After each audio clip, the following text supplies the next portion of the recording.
15 Mei ini merupakan satu tarikh yang cukup penting kerana satu negara meraihkan peranan yang dimainkan oleh golongan belia. Belia merupakan pelapis dan aset negara yang cukup penting. Saya mengambil kesempatan ini untuk mengucapkan selamat menyambut Hari Belia kepada semua yang muda-muda dan pastikan anda bersama Kementerian Belia dan Sukan dalam sambutan Hari Belia Negara Peringkat Kebangsaan 13 hingga 15 Jun 2025 di Dataran Merdeka. Jumpa di sana. Belia Malaysia yakin boleh.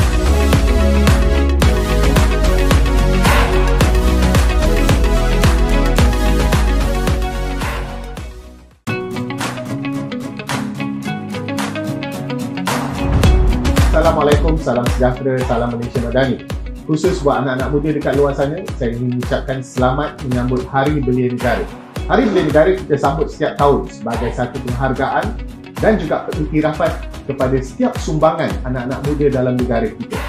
Ini adalah satu tanda penghargaan kepada anda, wira dan wirawati negara. Tahun ini, untuk pertama kalinya, sambutan Hari Belia Negara Peringkat Kebangsaan akan diadakan di Dataran Merdeka, Kuala Lumpur. Tarikhnya 13 hari bulan Jun 2025 hingga 15 hari bulan Jun 2025. Berasminya Yang Amat Berhormat Perdana Menteri.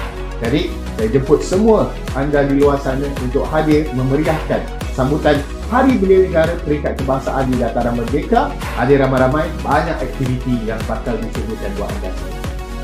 Belia Malaysia yakin boleh. Jumpa di sana.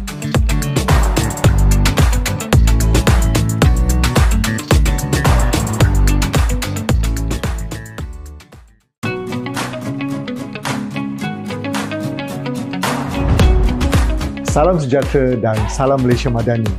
Saya K. Nagulendra daripada Kementerian Belia dan Sukan. Bagi pihak warga KBS dan juga diri saya ingin mengucapkan selamat menyambut Hari Belia tahun 2025. Sama-sama kita hargai peranan belia yang merupakan pemegang taruh yang penting dalam pembangunan negara. Ayo turun ramai-ramai ke sambutan Hari Belia Peringkat Kebangsaan yang akan berlangsung di Dataran Merdeka dari 13 hingga 15 Jun 2025. Belia Malaysia yakin boleh.